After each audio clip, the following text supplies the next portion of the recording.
Hello, everyone. Welcome back to the Hot Mic Show podcast, season 2, episode 3. This is my host, Sara Olson. Today we're going to be chatting a little bit about relationships in the military. Dun, dun, dun, dun, dun.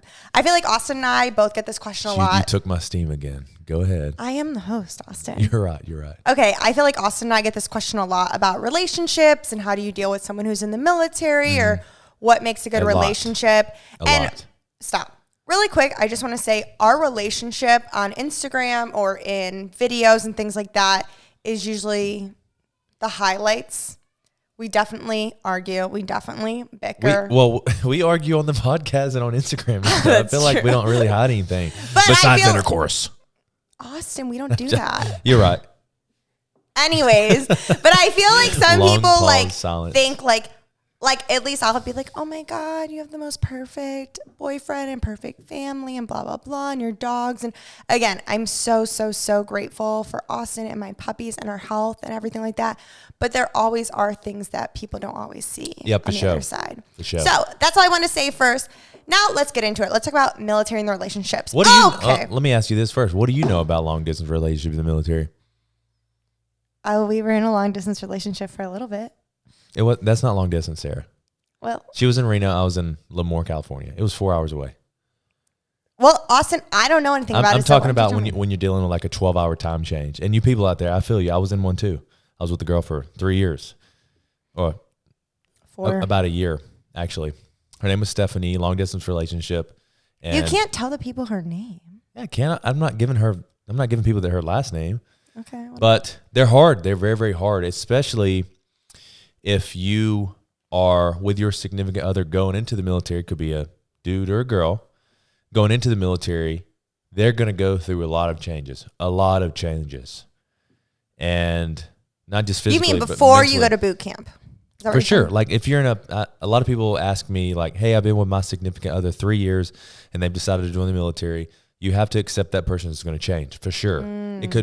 Mostly it's for the better, but I've seen a lot of people just say, they go into the military and they change and they look back at their significant other and they say, we're not right for each other because I've changed or I've changed, and I can't. And the girl probably freaks out. What do you mean you went to boot camp for 6 weeks and you changed?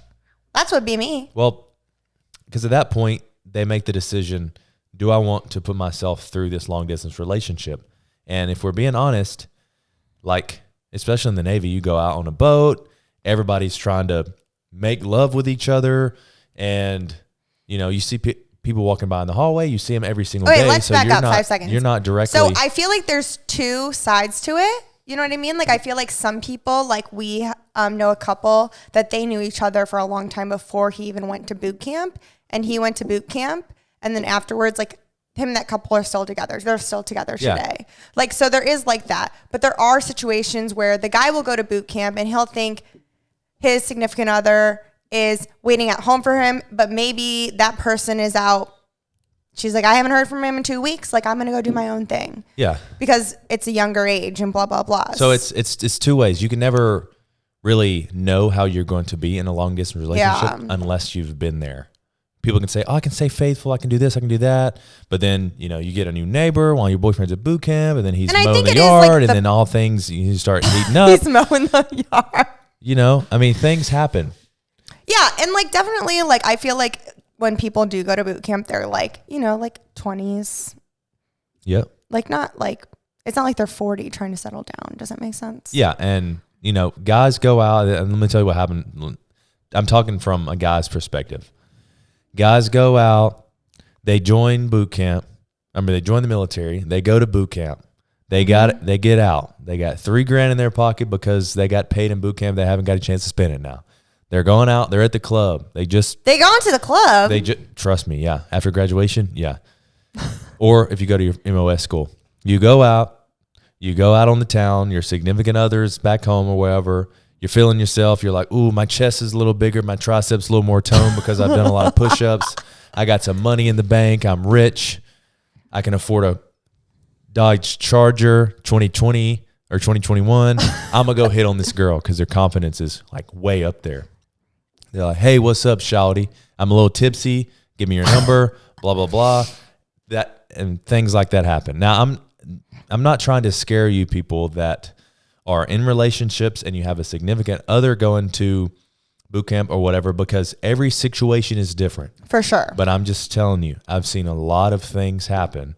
And if you're entering a long distance relationship, prepare yourself because it is hard. And I think too, like just before, like, you know, someone goes to whatever, I think that 20-year-old age is like when you're kind of finding out like your own self too. So like if someone is going away, like let's say someone is going to boot camp or your girlfriend's going to boot camp and you're like, I don't know how I feel. Just try and focus on yourself and do like what's best for you, and don't kind of like always like depend on that relationship. Really kind of develop your own independence. Best advice. And I'm glad you brought that up because that's what I tell people all the time. Focus on yourself. Make yourself better. Don't constantly live your life. It doesn't matter who it is. Yeah. Don't constantly live your life putting your happiness in somebody else's hands. When I joined and I still had a girl back home, you know, I was still at the gym.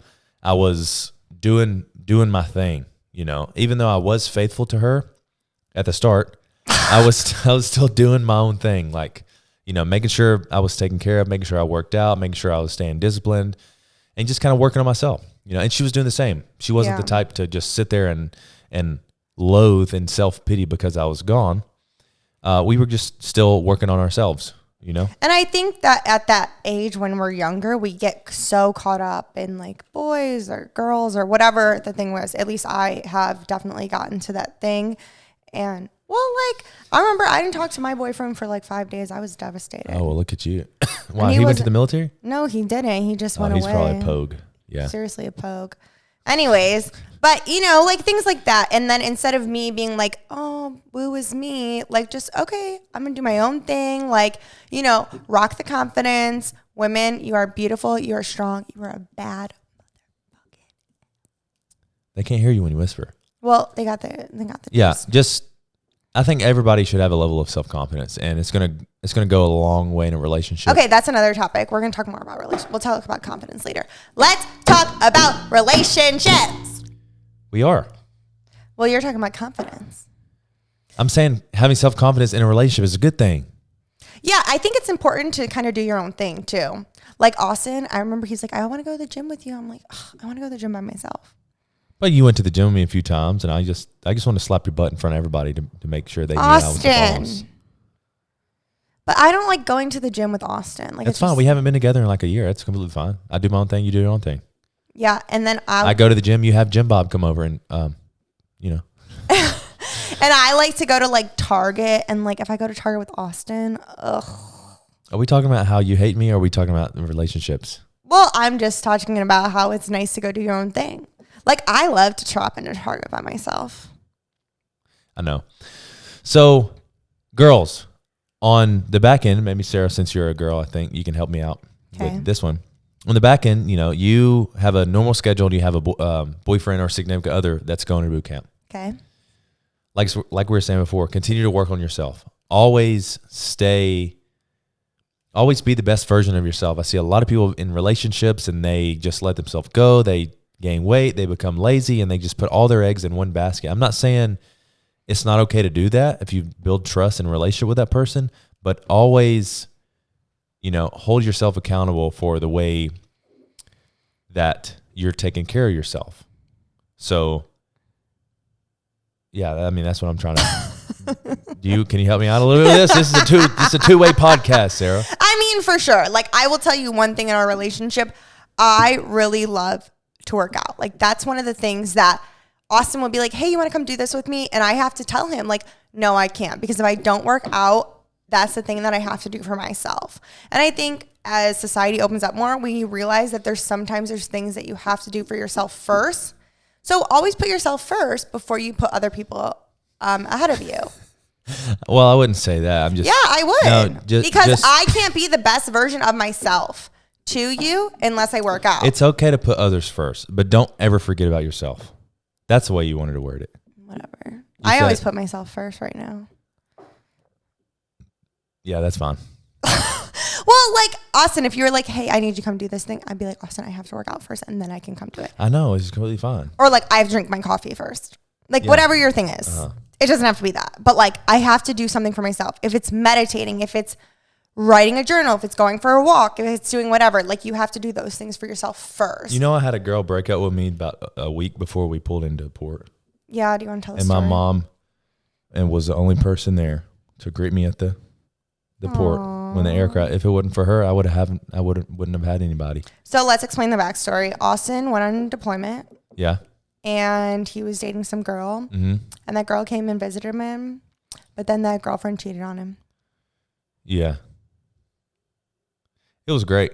And then we broke up on the bow. And he didn't even care. Right after you got off that boat, you were like, ooh, party. No, we pulled into San Diego, and I was with my friend. He's like, you want to go to the strip club? I was like, all right, well, I don't have anything else better to do. So, yeah. Sounds good to me.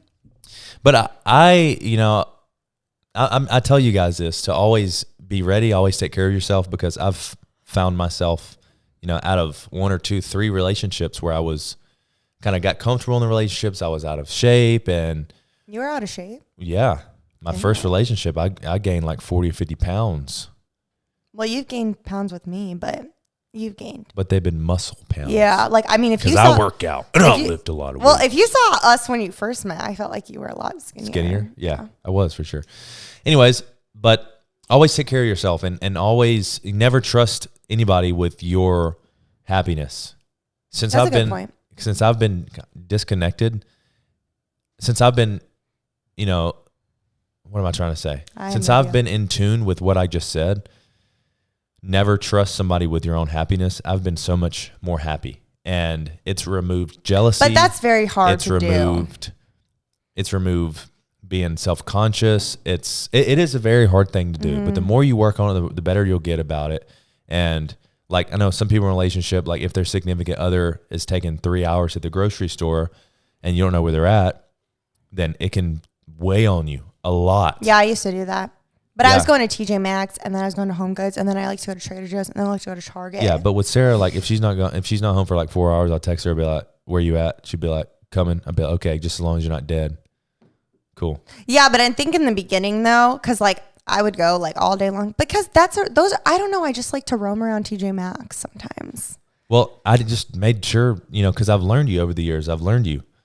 And but that's what I'm saying. Like, it's kind of good to like go to things themselves. And not everyone's like going to go to TJ Maxx for themselves or go to Target. Like, those are things I like to do. If you like to take a walk, if you like to go to the beach, if you like to hang out and watch Netflix by yourself or whatever you like to do. It's good things to do apart. You know which leads me to my next point. Don't do drugs. I'm just kidding. Give your significant other space. Yeah. Number give 2 me some freaking space. Number 1 was change. They may go through a change while they're going through the military transition process. Number 2, space. Give them space. Don't constantly be breathing down their neck. They're dealing with a lot of stuff. They're going to the boot camp. They're trying to learn stuff in A school. They're trying to study. Yeah. They're trying to pass. They're trying to learn weapons qualifications. They have so much going on. You can't even imagine. Give them space. And that's a great opportunity. Let them contact you. Maybe if you've texted them in the morning and say good morning, they don't respond for 9 hours. Try not to worry about it. Let them text you. And if you see a pattern where they're not responding to you, for a few hours, then a few days, then a week or so, then you know that they're not prioritizing you. Yeah. Unless they're like in the field or something. If they tell you, hey, I'm going to the field, which they will, if they care about you, they will know that they're going out to the field for 1 week or 2 weeks. Hey, babe, I'm going to the field for 1 or 2 weeks. I'll talk to you after. Okay. Yeah, I think that's a good point. Like, they'll definitely make you a priority if they like want to see you. Yep. You know what I mean? But the thing is too, is like when people are in the military and they're in the field, or if they are on the boat, they don't always have cell phone service. Exactly. But if your significant other is on a boat, you're going to know. Don't force the priority. Don't force yourself to be a priority for them. If they want to prioritize you, then they will do so. Never force the priority. Yeah, I think that's a really good point. And I think it's just harder to say, but every time they're like, I haven't heard from them in 5 days, blah, blah, blah. And again, they're probably, I don't really know the military. There's probably a lot of other stuff going on. But when they get their phone, they will prioritize you if they want to. If they don't, this is a great opportunity for you to go learn something else. Go learn Spanish. Go, I don't know, read a book. Work out. Go, learn something in business. Anything. Yeah. And I know it's hard. I know I've been there before, but if you see a pattern of them not prioritizing you, then it's going to have to come to a point where you say, I've been noticing you haven't prioritized me. Give them the option. Don't keep hanging on by a thread like you've been doing previously. It's so much better for your mentality. It's so much better on your brain for you to know the truth than to keep guessing. Yeah, I agree. So open up the floor. Say, hey, Kenneth, whatever their name is. I noticed, there's a pattern of you not prioritizing me. Is it because you've been so busy, or is it because you're not putting me as a priority when you try to contact me? Yeah. At that point, they may go one of two ways. If it's been weighing on them for a while, they may jump over and say, it's because I haven't been prioritizing you. Maybe we should think things through. And if it's right in the future, maybe we can, take a break now and get back together, or just. Well, I hate some guys. They're like, well, they try to let you down softly. Or they don't even let you down. They don't even let you down. I know. They try and well, listen, push it around. Yeah. Some guys will say, oh, no, it's I've just been super busy. I've been busy. And then. They're still busy. Yeah. And then 2-3 months later, if it's still occurring, it's still happening, you may have to be the one to pull the plug on the relationship. Let's say a good thing. You kind of know in your gut. Does that make sense? Yeah. I feel like you're going to have a feeling inside your gut of what is really what you should be doing, if that makes sense. You know what I mean? I feel like your gut is going to tell you, and I just feel like your gut just knows. If you deep think out of it. Yeah. Sorry, Sarah's yawning. That was a big yawn. I didn't know you could open your mouth that big. I just got excited. Oh my gosh. So, but if you can literally and I've been there before, and I didn't want to believe it. I was like, no, they like me. They'll respond, blah, blah, blah. But then they didn't. And deep down I knew, but I didn't want to believe it. And I know it's really hard. In my first relationship, every single chance I got my phone for 3 minutes. I was texting her, hey, today we're going to PT and I have a really early day, but I'll talk to you later. Love you. You said you loved her? Anyways, Austen. Any chance I got, I was prioritizing my contact with her to make sure she knew what was going on. And yeah, I feel like Sarah, you just know your gut. Like Sarah was saying, you will know in your gut, but don't be afraid to give them the benefit of the doubt. Maybe 1 or 2 times. That's 3 it. times. After that. But after you keep doing that, it's going to keep weighing on you. Yeah. That's when you open up the floor and say, hey, Kenneth. Why we keep using Kenneth? I don't know. What do you want me to say, Ben? Hey, Ben. Benjamin. Hey, Benjamin. We probably shouldn't be joking. This is a serious topic. Oh, okay. Sorry. But I hope you guys realize what I'm saying. And if you don't, feel free to message me on Instagram or Sarah on Instagram. It's called DM, Austen. Or DM, whatever. And we'll try to, talk you through it and help you out with what's going on. Yeah, we'll definitely try our best. It's definitely difficult and hard. I know we've talked about it before a few times. And I think that, just to realize a couple relationships, Austen, when we were together, we were only 4 hours away from each other. However, he would call me constantly. Text me, call me, what are you doing, where are you going, FaceTime me, blah, blah, blah, blah. And as long as you were, willing to chat and everything, I was exactly. I was good. If I didn't get a response, I didn't bother her. Yeah, exactly. I was doing my own thing. But I was at the gym. But what I'm trying to say is you and I were both very cohesive. Yes. But a lot of people who are active duty and say they are working, which yes, they probably are working. I think jobs do depend on things, but can you say people who are active duty in the military, typically if they're on a base, they will have some sort of communication. Yes. Whether it's Facebook, DMs or Wi-Fi and, everything today. They have some even bases in Afghanistan, maybe small. Yeah. Outposts don't, but even bases in Afghanistan, Kuwait, Iraq, they have Wi-Fi. Japan. They have wireless internet. So if people are like, well, I can't talk to you, I don't have time. It's kind of like there is Wi-Fi in those areas. And if they want to make the time, they will. And whatnot like that. Even if they work 12-hour days, they still have to like go home and go to bed. So there is a small period of time in there. But think about this. When they do have that service and everything, how long does it take them to send you a message? 25 seconds. Did you time it? But no, I'm just 25. It doesn't take long. What are you going to do? Send a freaking letter in the mail? No. How long does it take you to send you a message? 25 seconds. Oh. So anybody, if you are on that priority list, yeah, you'll get anybody, and they have access to comms, which I'm pretty sure. What's a comm? Communications, which I'm pretty sure most of them do. If they're not in a field training exercise or a training unit that's out in the field, they will send you a message. Yeah. And if they don't, give them the benefit of the doubt. 1, 2 times, maybe 3 max. And then propose, ask them, hey, what's up? Are you still feeling okay? Are you still feeling like we're good to be a thing? Tell me what you're feeling. It's going to be hard to pop that question to them, but you've got to do it. It's right for your mentality. It's the right thing. And you don't want to wing on you either and stuff like that. And I've been there. I've been lovesick over girls to the point where I couldn't even eat. Really? Yeah. When I was like 12 or 13, I was just going through puberty, I'm still going through puberty. Look at this mustache. Well, another good thing I think to mention too is, I also feel like sometimes there are people in the military who have significant others back home, too. And they don't always know if they're being faithful back home and they're doing what they say they're doing. And, what if someone's working like a 12-hour day and then they try and call you and they can never get a hold of you? Like, it's not their fault. It kind of goes back to the person back home. They might be doing different things. I mean, they're going to know that. I mean, if they see those missed calls, they're going to know. I know, but I'm just trying to explain to people, isn't this relationships in the military? I want to do both sides. Yeah, it is. Go ahead.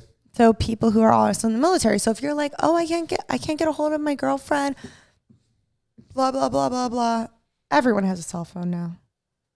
Like, don't, I don't know. I don't know what I'm trying to say. Just like. You said don't play stupid. Yeah, don't play stupid. Exactly. That way. And I had one more point. What was the other point written on that paper over there? If you hear a little bristling in the microphone, that's my mustache. I have no idea. 1 was something, 2 was change, 3 was. 3 is acceptance. 1 is confidence. 2 is change. 3 is accept. Acceptance. Accept that people change and you learn to grow together. Exactly. And they could change a little bit. If they change and they say they wake up at 5:30, which is a small change, but somewhat 5:30. big. Let's say let's just say that's the change. Okay. Nothing too super aggressive. Okay. You can learn to adapt and live with them. But if it's a change like I'm going out, I'm drinking, I'm sleeping with hookers every night, obviously you're not going to be able to, you know what I'm saying? Obviously you're not going to be able to adapt to that. Yeah. But accept that they have changed. They've changed in some way when they're going through the military transition. And for sure. It could be change for the better, change for the worse. In this instance, for the worse, sleeping with hookers. In a different instance, like if they, started waking up at 5:30 and reading a book. That's just a small change that I can think of in the moment. And as we're talking about change, then you can learn to adapt to their change. I want to say another thing. I think that at least Austen and, myself being a civilian, I see many young people in the military getting married quickly. Mm-hmm. And I see a lot of divorces too. A lot of girls that I went to school with. Yeah, I was with this guy in the military. He wanted me to marry him. Volume up. Sorry, I was with this guy in the military. He wanted me to marry him. I married him. And then it just because usually they're getting stationed somewhere. They want you to come live with them, blah, blah, blah, da, da, da, da, da. And don't get me wrong. that kind of stuff happens. I've seen things like that happen. However, I would just say, like, if you have a gut feeling in yourself that, like, you're not sure if this is going to work out at getting married at such a young age, and definitely, like, make sure, like, everything is out there, because I've seen a lot of people, like, you know, they get out of high school, they're 20 years old, and they go to boot camp and run right after they get married so quick. And it's hard when you don't know people that well. And when I feel like people who are within 20s and 30s, you know, that's where people are really trying to figure out, like, what kind of job they want to do, like their values, like things like that.